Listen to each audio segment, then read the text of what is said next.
मौलाना मुजीबुर रहमान जा बयान ॿुधण जे लाइ मौलाना साहब जो यूट्यूब चैनल ज़रूर सब्सक्राइब कंदा। सही अॼुकल्ह काफ़ी मर्द ऐं औरतूं ने वॾा रखंदा आहिनि, उहो अमल कीअं आहे?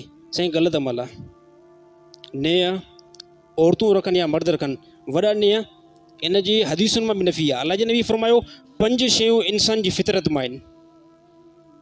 5 शयूं अबू हुरैरा रज़ियल्लाहु ताला अन्हु का रिवायत आहे, 5 शयूं इंसान जी फितरत मां आहिनि।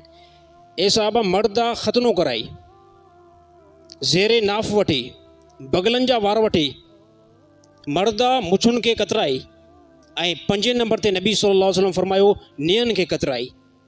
त हे नेह वॾा रखणु, हे हदीस खां बि उनजी ममानत आहे। ऐं इन जे अंदरि बीमारियूं तमामु ज़्यादा थींदियूं आहिनि, बीमारियुनि जो अंदेशो तमामु घणो आहे। त वॾा नेह चाहे औरतूं रखनि थियूं या मर्द रखनि था, बिल्कुलु ग़लति अमल आहे, न रखणु खपनि। साईं पलीती जेको आहे तव्हांखे ज़्यादा फोकस पोइ कंदी, नेह खे कतरा छॾियो। घणा माण्हू चवंदा फैशन आहे फैशन, साईं अहिड़ो फैशन इस्लाम में न हलंदो तव्हांजो। अल्लाह ताला साथियुनि खे अमल करण जी तौफ़ीक़ अता फ़रमाए।